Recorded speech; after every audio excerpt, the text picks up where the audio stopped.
Hello guys, welcome to my vlog. So, dahil wala tayong magawa ngayon, tapos naisip ko na mag-unboxing tayo ng ating biniling mga gadgets. Bumili tayo dito ng tripod ng Kopek. Papalitan na rin natin yung ating lumang GoPro. Kasi ito yung gamit natin GoPro Hero 4. May nakita kami na sa market So, bumili ako ng GoPro Hero 6. Siyempre, para medyo maganda-ganda na yung quality ng video natin. So, ito rin yung GoPro Hero 6 natin. So, yun, although na second hand lang siya, pero napakinis pa niya. Hindi siya halos nagamit. Kasi yung nabili natin to sa market dito sa Dubai, isa lang 500 dirhams lang. So, GoPro Hero 6 siya, halos lang siya makasama niya, yung mga tripods. Ito yung floaters niya, yan, maganda rin siya. Ito yung makasama niya. Ito yung GoPro nga pala. So, yung GoPro niya, napakakinis pa ng GoPro Hero 6 niya. Kinis pa halos hindi pa nagagamit yung GoPro Hero 6. So, ito na yung mga gagamitin natin sa susunod. So, hindi naman na itong Hero 4. Mag-upgrade tayo ng kasi nga naman, mas malinaw ang camera nito. At saka makikita mo na siya rito. Makikita. Kasi sa Hero 4 kasi, hindi mo makikita yung screen sa Hero 4. Dito sa Hero 6, makikita mo na yung screen yan. Yan kaibahan nila. Kasi medyo old na tong Hero 4 natin So, nakuha lang din natin dito sa barter ng mura lang din. So, ayan. Ito yung GoPro Hero 4 natin. Yan. Itong Hero 4. So, sa Hero 4 kasi, wala siyang screen dito. Yan. Hindi katulad ng Hero 6. Tapos, mas malaki na yung lenses ng Hero 6. Diba? So, although na luma na rin ng Hero 6, siyempre, ilang taon na rin, 5 years ago na rin itong Hero 6, pero napakaganda pa rin. So, paunti-unti mag-upgrade tayo para mas gumanda yung quality ng video natin. So, kompleto siya. May mga pang motovlogging siya. Yung panlalagay dito sa noo. Tapos meron siyang sabes sa bewang. Dito, ganun. Ang ganda yung GoPro mo. Yan. Ito may strap. Pag magja-jogging ka dito, kompleto siya. Mukha lang namin ito ng 500 dirhams, around 7,000 pesos. Medyo murang-mura na kasi. Kasi ako nagagamit ko. Kompleto siya ng accessories. Nakuha na tayong mga pinaglumaan ng mga ibang tao dito.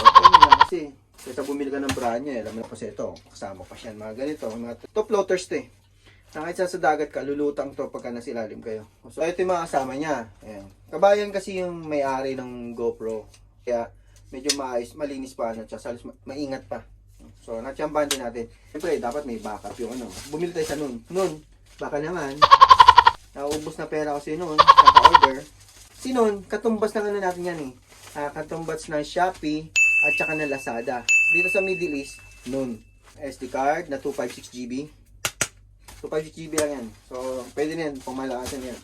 Goods to go na yan. Marami tayong susunod video yan. Tapos, bumili rin tayo ng protector ng GoPro Hero 4. Kasi si Hero 4 walang protector. Nabili din natin na second hand yan. Around 400 lang yan. 400, 300 sa 5,000 yan. Compression nito, 16 dirhams lang to. So, around 200 pesos lang. So, may casing na si Hero 4. So, para may backup tayong camera. So, hindi natin maubusan ng mga gandang angulo. Si Hero 6. Aywa. Matigas si Hero 6. Ay, baliktad pala. Buwas tayo ng buwas. Yung. Tapos. May. Yan. Hero 4, Hero 6 yan. So, eto yung mga backup natin. Pang swimming, pang outing. So, meron na tayo. So, okay. Kasi mostly sa mga pinupunta nating adventures, hindi allowed yung cellphone. Hindi allowed yung mga mobile phone. So, nung nagpunta tayo ng Jebel Jais. Pupunta tayo ng Jebel Jais. Slider niya. So, bawal ang phone dun magdala. Dala lang namin dun sa GoPro. So, eto mga ganito. Ina-allowed nito ng ibang adventure pack. Basta naka-best lang siya ng ganito. Action camera.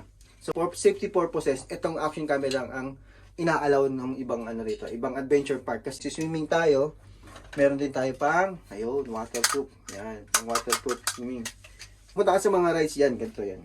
Action cam para talaga, recommended para sa mga adventurer na vlogger yan. Kasi mostly mga kabayan natin dito, napakadali lang din nila makabili ng ng mga ganito, mga gadgets, ng mga camera, smartphone. Kasi flexible yung payment dito. May matinatawag tayong Tabi.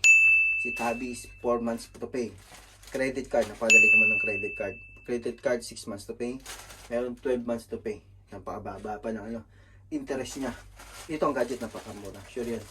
So, bumili na rin tayo ng bumili rin tayo ng mga abumot niya. So, para next adventure natin, meron tayo. Tapos, open na rin natin ating Copic tripod. Baka naman, Copic tripod. Maganda to eh, kasi nakita ko yung review nito eh. Ganda ng review ni Copic eh. Kaya nabili na natin ito online. So, bali ang pangalan niya isa, ST666 ang kanyang model. Yun, ito siya. 80 dirhams lang siya, around 1,300 pesos kung i-convert mo sa peso. May quality ka ng tripod.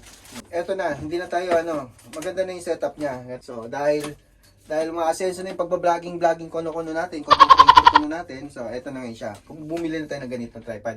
Hindi na katulad ng ganito na nagpapatong-patong pa tayo sa upuan. Ayan, diba? Patong lang dito sa upuan. Ayan, eto na. Yan, diba? Okay na siya. So, may tripod na tayo, diba? Umaasenso na. Okay. Ganda na. Pwede na ako maging director. Gusto ko ako artista eh. Ganda na. So, kumpleto na tayo ng gadgets paunti-unti. Kukumpleto tayo.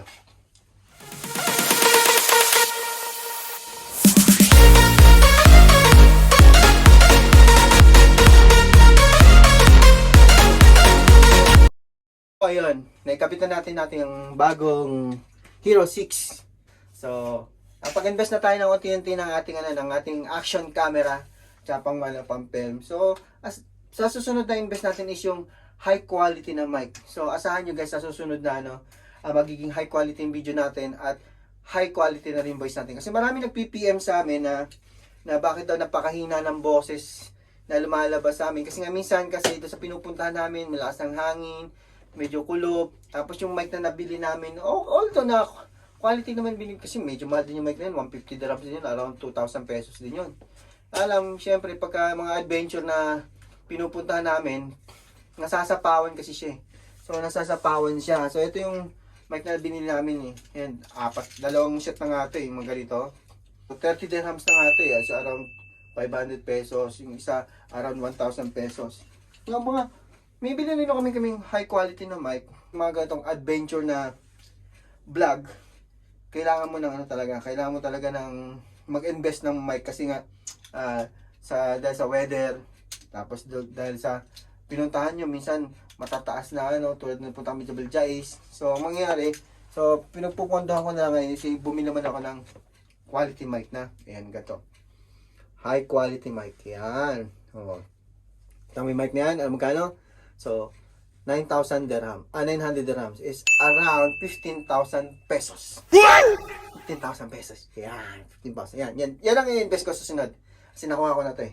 So, ito naman. So, para sa susunod na video natin, meron na tayong high quality na video, high quality na mic, meron na quality yung bida nyo. So, paano guys? Samahan nyo ulit kami sa aming susunod na adventure. At hanggang dito lang po muna. See you guys on my next vlog. Bye-bye! Ciao! Please like and subscribe for more upcoming videos. Ciao!